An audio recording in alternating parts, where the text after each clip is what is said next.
हर हर महादेव, जय श्री राधे राधे। प्यारे डिवाइन्स, आप सभी लोग कैसे हैं? आज की रीडिंग में आप सभी का स्वागत है। आपके स्पेशल पर्सन के मन में आपके लिए इस वक्त क्या चल रहा है जानेंगे हम कैंडल वैक्स रीडिंग से। आप लोग इस फ्लेम पे फोकस कीजिए और अपने व्यक्ति का नाम मन में 3 बार लीजिएगा। ये फ्लेम आज आपको बहुत कुछ बताने वाली है, बहुत कुछ आपके व्यक्ति की फीलिंग्स के बारे में समझाने वाली है ये कैंडल। रीडिंग को अभी के भी लाइक कीजिएगा ताकि आपको और मेरा एनर्जी एक्सचेंज हो जाए और काम और शांत माइंड से आपको ये रीडिंग सुननी है। ओके, स्टार्ट करते हैं। जनरल कलेक्टिव रीडिंग है। नो कॉन्टैक्ट सिचुएशन, सेपरेशन, अगर छोटा मोटा मनमुटाव भी चल रहा है आप दोनों के बीच में तो भी आप इस रीडिंग को देख सकते हो। बेसिकली आप इस कलेक्टिव रीडिंग को किसी भी सिचुएशन के लिए देख सकते हो और ये जेंडर स्पेसिफिक भी नहीं है। एब्सोल्युटली टाइम लेस है। जिस दिन देखोगे आप रेजोनेट कर सकते हो। ओके, स्टार्ट करती हूँ मैं रीडिंग। यहाँ पे मुझे दिखाई दे रहा है कि आपका पार्टनर है वो आपके लिए, इसने जो गड्ढा खोदा आपके लिए ये उसमें खुद गिरा है। Okay, I can see that आपके व्यक्ति के अंदर एक रिमोर्स और रिग्रेट मुझे इस वक्त दिखाई दे रहा है कि कहीं ना कहीं इनके साथ वही हो रहा है जो इन्होंने आपके साथ किया है।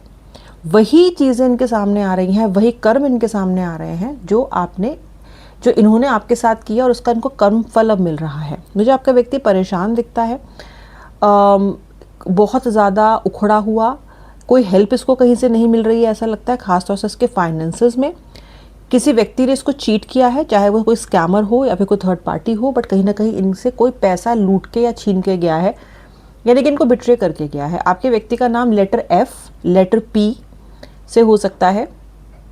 देन नंबर 6 इनकी डेट ऑफ बर्थ हो सकती है, तिथि किसी भी महीने की।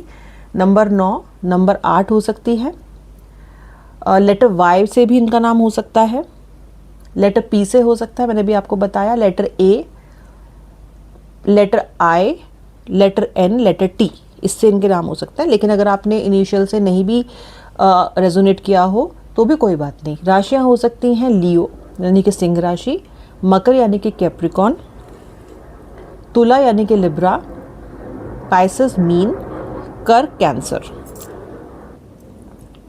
पहले आप दोनों का रिश्ता बहुत अच्छा था, काफ़ी अच्छे से आप लोगों ने अंडरस्टैंडिंग बिठाई, आपने इस व्यक्ति के लिए एडजस्टमेंट्स भी काफ़ी किए, लेकिन एकदम से चलता चलता रिश्ता आपका टूट गया। कुछ लोगों के पार्टनर ने तो उन्हें बिना किसी रीज़न के या बिना किसी प्रॉब्लम के भी घोस्ट कर दिया है। आपको भी तो यही नहीं समझ में आ रहा है कि आखिर आपकी गलती क्या थी, या फिर आपको ऐसा लग रहा है कि इतनी बड़ी बात तो नहीं थी जिस पे इसने मुझे घोस्ट कर दिया, नो कांटेक्ट में डाल दिया, ये मुझे इस तरह से ट्रीट कर रहा है। क्योंकि ऐसी सिचुएशन तो पहले भी आप लोगों की लाइफ में आ चुकी हैं, बट कभी तो ऐसा नहीं हुआ कि आप दोनों इतना दूर हो गए हो एक दूसरे से, या इस पर्सन ने पलट के आपको देखा ही ना हो। यहाँ तो ऐसा दिखाई दे रहा है कि या तो व्यक्ति आपसे बातचीत ही नहीं कर रहा है, या फिर अगर कर रहा है तो ऐसे कर रहा है जैसे कि आपको स्ट्रेंजर हो। एक लाइन के टेक्स्ट या फिर एक वर्ड के टेक्स्ट इनके आ रहे हैं, या फिर शायद good morning good evening message से ही आप जैसे तैसे काम चला रहे हो। कहीं ना कहीं वही आपकी होप बने हुए हैं कि चलो अगर गुड नाइट गुड मॉर्निंग के मैसेजेस भेज रहा है तो कहीं ना कहीं मुझसे कनेक्टेड रहना चाहता है। Letter S guys, letter S, number 2, number 5 भी इनका मूलांक हो सकता है। बड़े सुंदर से अभी से बने हैं ये लेटर्स। और यहाँ पे मुझे ये भी दिखाई देता है कि जो आपका पर्सन है वो रू, ऐसा भी उसका नाम हो सकता है, यानी कि रू से शुरू होता हुआ उसका नाम हो सकता है। मुझे दिख रहा है आपके व्यक्ति ने आपको एकदम नीजर किया है। अगर आप उससे कोई बात करते हो तो वो आपको ऐसे ट्रीट कर रहा है कि बस हट, अभी मुझसे बात मत कर। ऐसे हट वाली एनर्जी मुझे दिखाई दे रही है। एकदम से खुद से तोड़ के फेंक देना, दूर कर देना, एकदम से ऐसा दिखा देना कि आप इनके कोई हो ही नहीं, एकदम से अपनापन बिल्कुल आपके से खींच लेना, दूर कर देना आपको उस अफेक्शन से। तो इस तरह की एनर्जी मुझे दिखाई दे रही है। मुझे भी दिखा देता है कि आप स्वतंत्र, उड़ के खुश रहने वाले, अपनी ज़िंदगी में कंटेंट रहने वाले इंसान हो और ऐसा ही जीवन आप अपने लिए चाहते हो। इस पर्सन के साथ आने पे आपकी यही इच्छा थी कि ये व्यक्ति आपको, चाहे कुछ फाइनेंशियली आपके लिए कर पाए ना कर पाए, लेकिन आपके लिए वो एक इमोशनल सपोर्ट सिस्टम बन के रहे। ओके, मुझे कुछ जल जैसा यहाँ पे समझ में आ रहा है, जैसे नल की शेप होती है ना, ऐसा बनता हुआ, यानी कि कोई पानी का सोर्स, या तो आपके व्यक्ति इस वक्त किसी नदी के पास हो सकते हैं, किसी समंदर के पास हो सकते हैं। इस तरीके से मुझे समझ में आ रहा है। May be he is travelling और शी इज़ ट्रैवलिंग, कुछ तो मुझे ऐसा दिखाई दे रहा है। ओके, या फिर ये व्यक्ति रो बहुत ज़्यादा रहा है आपको याद करके, यानी कि इसकी आंखों से आंसू बहुत बह रहे हैं। वहाँ पे भी एक दिखता है कि अश्रुपूर्ण इनकी फ़िलहाल इमोशंस हैं बहुत ज़्यादा आपको लेके। अब कुछ ऐसा हुआ होगा ज़रूर कि एकदम से आंसू भरा है आपको लेके, आपको सोच के। शायद ऐसी कोई घटना घटी हो, या बिट्रेयल मिला हो, या कर्म चक्र से अब डर रहे हों आपके व्यक्ति, जो भी रीज़न है, ये रोए हैं अभी हाल फिलहाल में काफ़ी ज़्यादा। मुझे भी दिख रहा है कि ये धीरे धीरे धीरे धीरे आपकी लाइफ में घुसने की या तो कोशिश ऑलरेडी कर रहे हैं या फिर ये कोशिश करेंगे, क्योंकि अब आपको इन पे भरोसा नहीं है और आप बार बार हर्ट होना नहीं चाहते हो, तो आप इनको इतना एंटरटेन नहीं कर रहे हो। हालांकि मन आपका बहुत है जानने का कि आखिर चल क्या रहा है, लेकिन आप फिलहाल इनको एंटरटेन करना चाहते नहीं हो, बिकॉज आप डर रहे हो कि फिर से ऐसे करेगा, फिर से इतनी बार चोट खा चुके हो ना कि अब लग रहा है कि यार बस अब नहीं, अब मत मेरे को ऐसी सिचुएशन में डालना। तो आप बात ही करने से बच रहे हो, अवॉइड कर रहे हो, इस तरह से मुझे लग रहा है। इस व्यक्ति की कोई मिस्ड कॉल आके रह गई हो, आपने ना उठाया हो, और फिर जब आपने कोशिश की हो तो फिर इस पर्सन ने जानबूझ के आपसे गुस्से में ना उठाया हो कि इसने तो मेरी कॉल नहीं उठाई तो मैं नहीं उठाऊंगा। इस तरह के रिवेंजफुल एनर्जीज भी मुझे आप दोनों के बीच में दिखाई दे रही हैं। ठीक है, आप एक और जो एनर्जी मुझे यहाँ पे बहुत साफ दिखाई दे रही है वो है ट्रस्ट इश्यूज़ की। आप अपने पार्टनर से बहुत ज़्यादा इस वक्त ट्रस्ट इश्यूज़ में आ चुके हो, आप इन पे ट्रस्ट नहीं करते, बिल्कुल भी नहीं करते। अब आपको इन पे भरोसा नहीं है, या तो उन्होंने आपको पैसे में चीट किया है या फिर थर्ड पार्टी के साथ चीट किया है, जो भी हो, आपको ये पता है कि ये व्यक्ति कहीं ना कहीं कुछ टेढ़ा है, ठीक नहीं है, और ये आपके लिए बहुत ज़्यादा हेल्दी रिलेशनशिप को नहीं मैनेज कर पाया या नहीं आपके लिए क्रिएट कर पाया।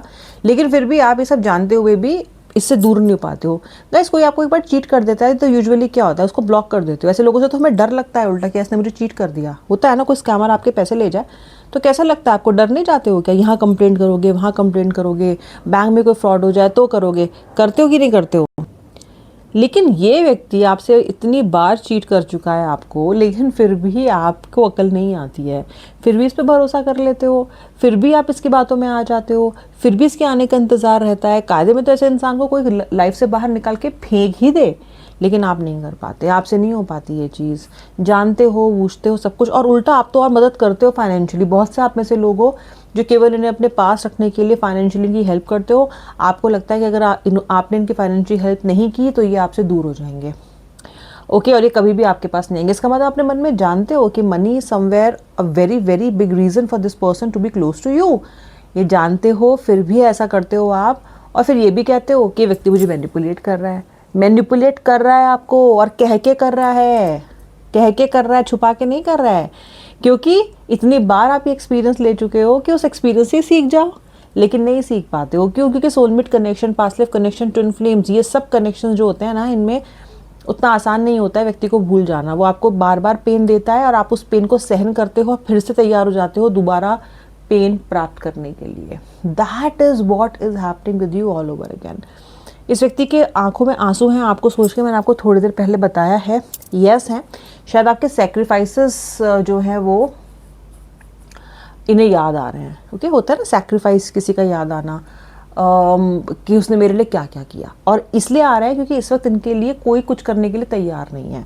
ये अपने फाइनेंशियल लॉसेस या किसी तरह की प्रॉब्लम में फंसने के बाद जहाँ भी मदद के लिए गए हैं वहाँ से इनको मदद नहीं मिली है, या फिर अगर मदद मिली भी है तो एक इमोशनल सपोर्ट नहीं मिला है। तो ये आपको बहुत मिस कर रहे हैं, उस समय को याद कर रहे हैं जब इनको आपसे हमेशा इमोशनल सपोर्ट मिला है, बल्कि इमोशनल सपोर्ट मल्टीप्लाइड बाय 10 मिला है इनको आपसे। जितना इनको चाहिए था उससे भी डबल आप देते थे इनको इमोशनल सपोर्ट। आपने कभी कमी नहीं रखी इस व्यक्ति के लिए, कुछ भी, ना पैसों का सोचा, ना मन का सोचा, ना अपने खुद के कंफर्ट का सोचा, कभी भी नहीं सोचा। आपने हमेशा हमेशा इसी को प्रायोरिटी पे रखा है। तो ऐसे इंसान को तो वो मिस करेंगे ही ना। तो आज जब कोई इनके साथ नहीं है, वो किसी के लिए भी इम्पोर्टेंट नहीं है, तो इनको ऐसा लग रहा है। और अगर थर्ड पार्टी स्थिति में आपका व्यक्ति गया है तो वो उसका भ्रम था, क्योंकि थर्ड पार्टी तो ऐसी नहीं है जो इनको इमोशनल सपोर्ट कर सके। वो इन्हें इमोशनल सपोर्ट देने के लिए इनकी लाइफ में नहीं आई है, वो आई है इनकी ज़िंदगी में केवल और केवल इनसे मनी एक्सट्रैक्ट करने के लिए, या फिर अपने किसी न किसी दूसरे लालच के लिए।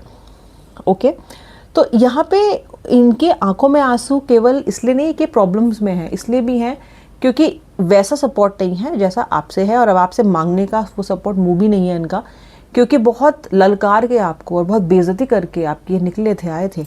तो अभी वो कैसे उस चीज़ को एक्सेप्ट करें आपके सामने, बड़ी बेइज्जती होगी इनकी। बेइज्जती ये सहना नहीं चाहते हैं, ये चाहते हैं कि जब आपके सामने आए तो आप बस गले लगाओ इनको। तो ये जो इनकी फ़िलहाल हालत है वो इनको कंफ्यूज किए हुए है, मिस बहुत कर रहे हैं, रोने तक की हालत में आपको व्यक्ति आप मिस कर रहा है, लेकिन उसके कदम नहीं उठ पा रहा है, वो कदम उठा नहीं पा रहा है, क्योंकि कदम उठाने का मतलब है झुकना, गलती मानना। और व्यूअर, इन्होंने गलती नहीं की है, इन्होंने गलतियाँ की हैं। अब एक मानेंगे तो सारी माननी पड़ेंगी, और आप तो भी तो गड़े मुर्दे उखाड़ोगी, ऐसे तो आप छोड़ोगे नहीं इनको अब की बार, ठीक है। क्योंकि इन्होंने आपकी बहुत टेस्टिंग कर लिया, बहुत आपको इन्होंने इतना ज़्यादा आपके पेशेंस लेवल को इन्होंने टेस्ट कर लिया है। This person has been testing his और her luck for a very very long time. और आपको पता था कि एक दिन आप फटोगे, पर आपको ये नहीं पता था कि ये दिन इतनी जल्दी आएगा। आपको लगता था झेल लूँगा, कोई बात नहीं, पार्टनर है तो क्या हो गया, बेबी है, सोना है, बाबू है। लेकिन बाबू ने आपका बाबूलाल बना दिया है, और अब आप परेशान घूम रहे हो। देखो, परेशान ये भी घूम रहा है, ओके। और जब परेशानी बहुत बढ़ जाती है तो वो कम्युनिकेशन तक आती ही है बात, ठीक है। तो परेशानी आपके व्यक्ति की बहुत ज़्यादा है, इनफैक्ट जितनी आप ही है ना उससे भी ज़्यादा है, क्योंकि आप तो कहीं ना कहीं अपनी किस्मत से एक समझौता कर भी चुके हो। एक एक्सेप्टेंस आपके लिए आया है। जब हमारे अंदर एक्सेप्टेंस आता है ना तो पीड़ा अपने आप कम हो जाती है, और करेज अपने आप आ जाती है, कहीं से भी आ जाती है। ईश्वर पैदा कर देते हैं, प्रकृति पैदा कर देती है, यूनिवर्स पैदा कर देती है, और आपके अंदर कहीं ना कहीं शिव शक्ति की ब्लेसिंग के साथ वो हिम्मत, वो ताकत है। लेकिन अब कमज़ोर महसूस कर रहे हैं आपके partner. Look at the wax all over the place, सुंदर कितना लग रहा है, देखो, लुक एट द पैटर्न। तो इसका आउटकम सुंदर हो, मुझे कोई इसमें शंका नहीं है। हो सकता है ये बहुत अच्छा आपके लिए आगे जाए, रिश्ता आगे भी बने, वापस आप लोग आओ, सब अच्छा हो। बट फिलहाल ये जो यहाँ पे जो आपको जगह पे जहाँ पे वैक्स नहीं दिखाई दे रहा है, फिलहाल आप इस खालीपन की स्थिति में हो, लेकिन फ्यूचर ये है। So don't worry about it. आप इस रिलेशनशिप में, मैं जानती हूँ कि आपके लिए अभी मुश्किल है ये सब कुछ सोचना, एक्सेप्ट करना, but let me tell you, the transition and the transformation is on the way. ज़रूर आपको इस कनेक्शन में, इस व्यक्ति के साथ कुछ ना कुछ अभी ऐसा होने वाला है जो कि आपके लिए पॉजिटिव रहेगा। थोड़ा सा इंतज़ार कीजिए।